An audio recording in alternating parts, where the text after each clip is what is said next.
Good evening, I'm Dennis Ward. Welcome to APTN National News. Arctic premiers appeared before the Federal Standing Committee on Foreign Affairs and International Relations this week. They gave their perspectives on what Canada's Arctic strategy should look like moving forward. APTN's Justin Hardy reports. Which one is the dog that pulls the sled? Nunavut Premier John Mayne and Northwest Territories Premier R.J. Simpson continued their talks on Arctic security. They told committee members what they need in their territories. Simpson said sovereignty is not something that can be declared, it needs to be built. From that perspective, Canada's Arctic foreign policy is more than just a diplomatic document. It's a call for the country to meet its words with action. The government of the Northwest Territories was actively engaged in the development of Canada's Arctic foreign policy. I met several times with then Minister Jolie. My colleagues and I appreciated her efforts to meet Northerners where they're at. Mayne reaffirmed his stance that Indigenous communities need to lead the formation of these strategies.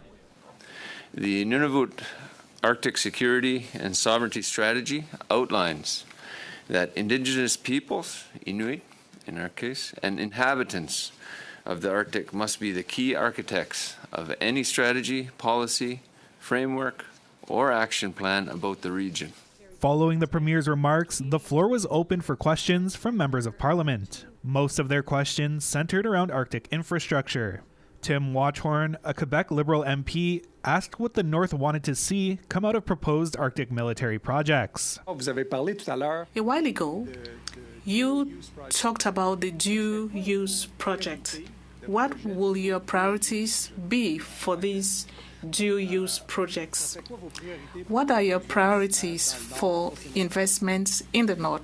Premier Simpson says he wants a balanced approach to these projects to make sure they meet the needs of both the military and communities. If you're increasing their presence in communities, we probably need better municipal roads, an upgrade to the water treatment plant, maybe more community facilities for recreation and things like that. So that's really where I see the dual use infrastructure, as well as the things like airports, runways, and those are more the typical D&D things that they would like to see. Mayne says talks have been good, but more needs to be discussed about what priorities lead these projects. Is it the military interest that is the primary driver, and then the civilian is like a little thing that's tacked on the side, or is it the other way around in terms of how we look at this? And that's where, similar to my colleague, we have been engaged in conversations with Department of National Defense on trying to understand better. Justin Hardy, APTN National News, Iqaluit.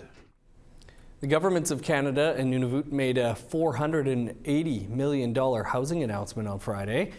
At the press conference, both parties announced an agreement in principle, which will see as many as 750 new homes built in the territory. Ottawa will contribute up to $250 million for the project, with Nunavut providing the rest. 25 of the homes will be managed by Nunavut Tunngavik Incorporated.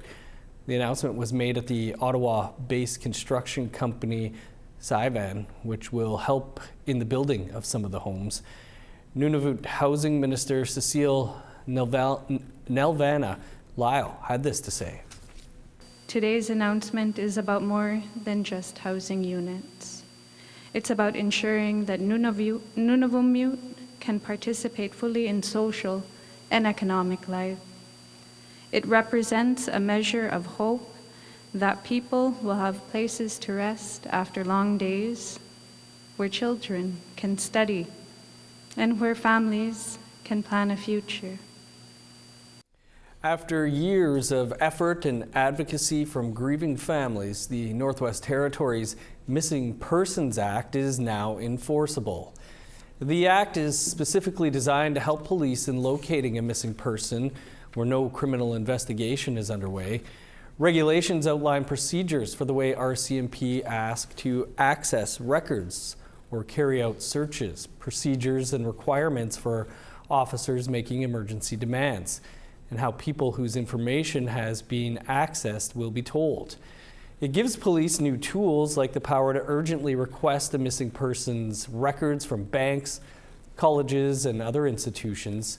The legislation has been strongly supported by families of missing people and advances a key commitment in the Territory's action plan for missing and murdered Indigenous women and girls. We'll have more on this story next week. To Saskatoon now, where one of 3 people charged in the death of Taya Sinclair was sentenced Wednesday to 9 years in prison. Chelsea Crow was charged with manslaughter but pled guilty on January 12th to aggravated assault, and 2 counts of unlawful confinement. With time served, she will do 6 years. Sinclair was reported missing from Saskatoon in late 2022. Her body was found later in Prince Albert. 2 other people were also charged. Stephanie Halkett Stevenson pleaded guilty to manslaughter in 2024. She was sentenced to 18 years with no chance of parole for 9.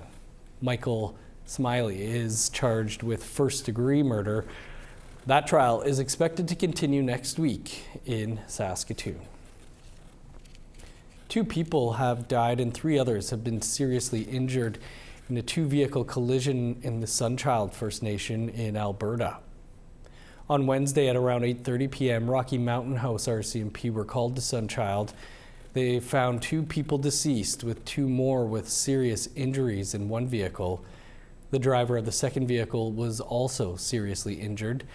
The 3 injured were taken to hospital, 1 by helicopter. The dead are a 66-year-old woman from Sunchild and a 64-year-old woman from Rocky Mountain House County. There's no word on the condition of the 3 injured people. Sunchild First Nation is located about 270 kilometers northwest of Calgary. Residential school survivors in northern Saskatchewan are set to receive long-awaited restitution following a class action lawsuit against both the province and the federal government.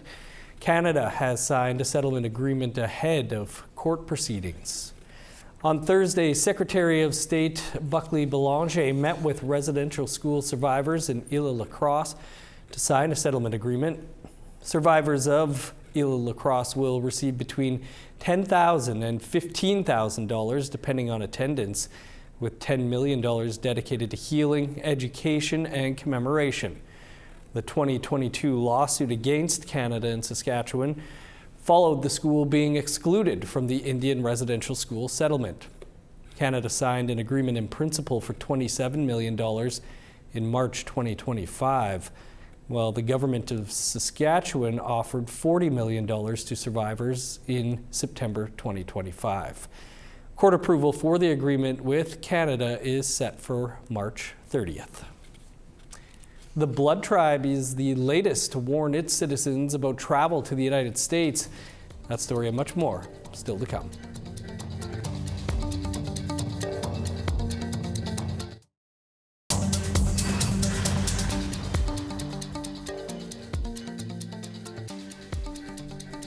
Welcome back. A First Nation in southern Alberta is advising its members against all travel to the U.S. And if members do cross the border, they need to take all precautions, adding that the Jay Treaty and even Indian status cards are being challenged by U.S. border officials. In a statement posted to their website, the Blood Tribe says their citizens have been stopped and even detained by U.S. agents, including from the United States Immigration and Customs Enforcement, also known as ICE. They say Indian status cards are not being accepted as proof of blood quantum, and that additional proof like a blood quantum letter from the band is needed. Blood Leadership is also warning its members that any First Nations person going into the U.S. should also carry their long-form birth certificate, their passport, and any other provincial documentation that shows they are born in Canada. They say 1794 Jay Treaty should prevent any issues when crossing, but its effectiveness is unclear during this period of unrest. In a statement, Blood Tribe leadership added, "The Blood Tribe joins with other First Nations in protesting the disregard and lack of respect being given to the Jay Treaty.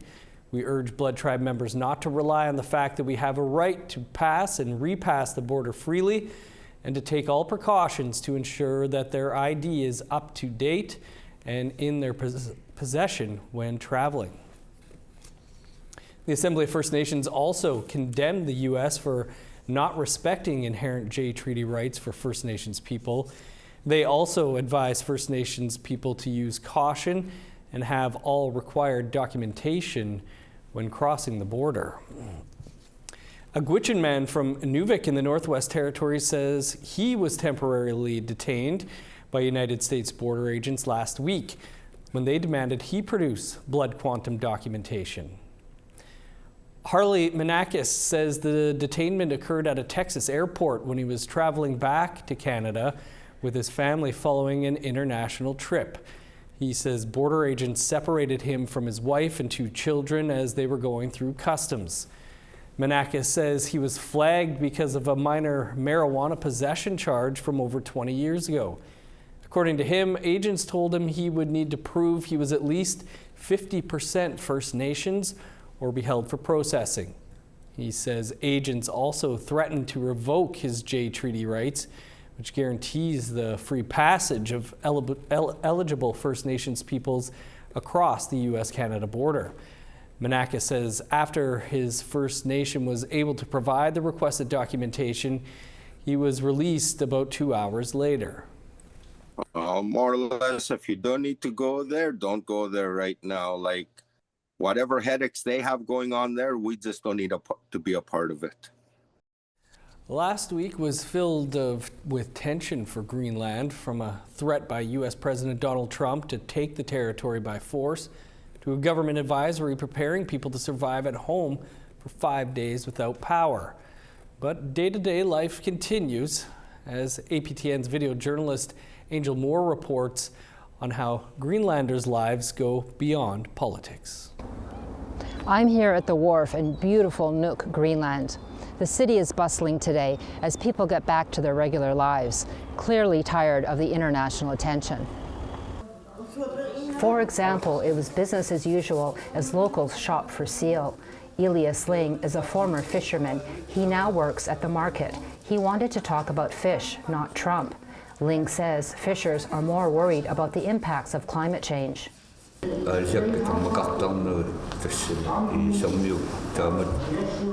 and other fishermen have been talking about it. They are afraid that the fish is going to disappear when the ice melts. It becomes small parts of ice, and sometimes big, so you can't even fish because of the ice.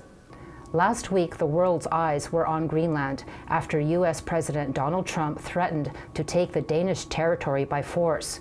Trump claims the United States needs Greenland for U.S. national security. Trump eventually backed down from using force and announced a framework deal. Greenland's Prime Minister, Jens Frederik Nielsen, addressed Trump's plan. He said there is a high-level working group to find a solution. Nielsen was asked by a reporter if he could believe Trump would not use force to take the territory. This is, as I said, this is about world order. This is about international law. This is about respecting territorial integrity. I believe that the world will not take that turn so drastically. I have to believe that, and I believe the Western Alliance, in a good partnership, can grow to be better.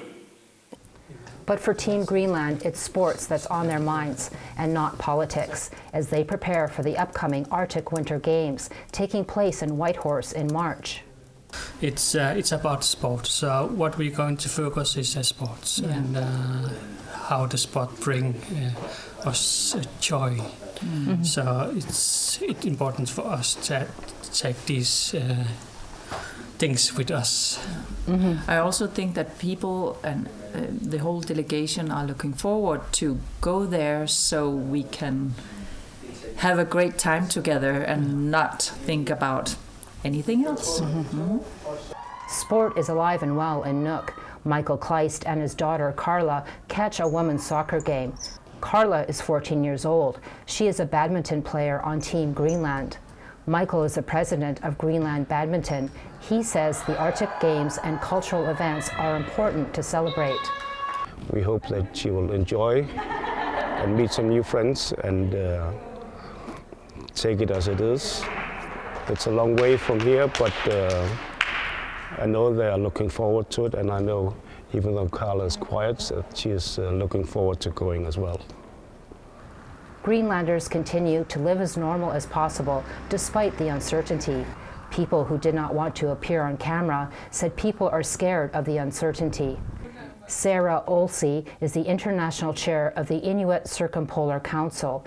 She says Trump's threat of annexing Greenland is a direct threat to Indigenous rights. We have become the case that everybody talks about, but the change that we are seeing expressed through what is being done to our nation, Nunavut, is a change that will affect all of us all over the world as Indigenous peoples. Talks have begun in Washington between Greenland, Denmark, and the U.S. officials over Arctic security. Angel Moore, APTN National News, Nuuk, Greenland. The Yukon government is expanding access to healthy food in some of the territory's schools with the help of the federal government's National School Food Program. As Sarah Connors tells us, the nonprofit organization rolling out the program says while it's a step in the right direction, it doesn't match a similar program the feds cut last year. Lunch prep is already underway at Selkirk Elementary in Whitehorse. The school has been selected to take part in a pilot project for the National School Food Program. The pilot will serve a hot lunch to 850 students across 7 Yukon schools until March 2027. It's going to be a lot of work and dedication to make sure that every student has access to this, but if there is ever a time, it's now. The pilot is being led by the Yukon government and delivered by the Yukon First Nation Education Directorate.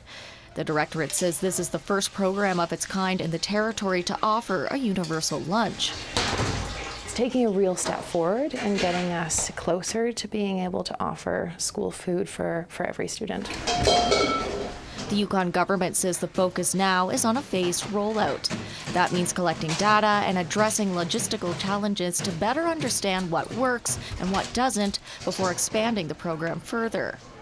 The things that we'll learn through that phased rollout will help shape decisions that are made for the future of the National School Food Program for the Yukon. But gaps remain. The Directorate ran a rural nutrition program that offered a daily hot lunch as well as breakfast and snacks to 900 Indigenous children. The program helped feed vulnerable Indigenous children in rural communities experiencing food insecurity. But the Directorate was forced to cut the program last fall after the federal government decided it no longer qualified for funding under Jordan's principle. Wheelton says the pilot is a step in the right direction, but doesn't replace what was lost. So it's able to offer lunch, but at this point in time, given the budget and the constraints, it's just a lunch program. It's not able to offer breakfast or snacks or any of those other supports. The program is scheduled to launch in the next few months. Wheelton says when students are well fed and ready to learn, they thrive. Nutrition is a building block for health and development. You can't learn if you're hungry. Sarah Connors, APTN National News, Whitehorse. Our French language newscast is coming up right after the show. We'll hear from host Kim Sullivan after the break.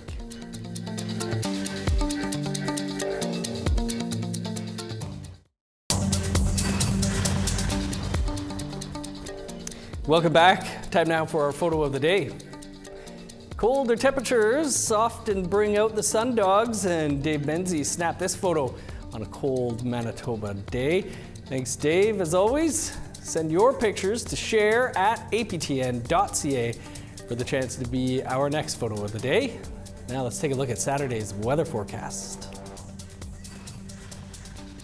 Starting on the East Coast, plenty of sun and -4 for Fredericton, 2 below with sunny skies for Halifax. -18 in Kuujjuaq, cloudy and 9 below for Nain. -11 for Montreal, 17 below for Chibougamau.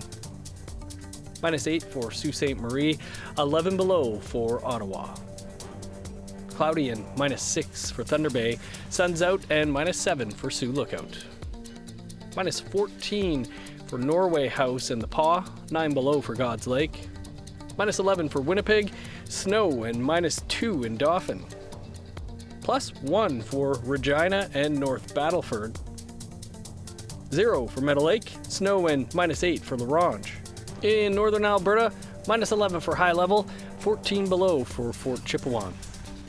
Plus 2 for Edmonton, 9 above for Lethbridge. 11 above for Vancouver, plus 10 for Victoria. 1 above for Prince George, 0 for Smithers and Dease Lake. Minus 27 in Old Crow, 3 below with snow for Whitehorse. Minus 18 for Yellowknife, 19 below for Norman Wells. Minus 24 for Sax Harbor and Fort McPherson. 17 below for Chesterfield, 28 below for Cambridge Bay. Minus 31 for Resolute, 29 below in Arctic Bay. An incredible sight lit up the morning sky in Ontario. This was captured before dawn over Barrie. It's a phenomenon known as light pillars. They happen when ice crystals form in the atmosphere and fall horizontally. The crystals then reflect light shining up at them from street lights or other sources, creating these spectacular sights. The boys are back in town. The Hockey Night in Canada in Inuktitut crew is back. Fans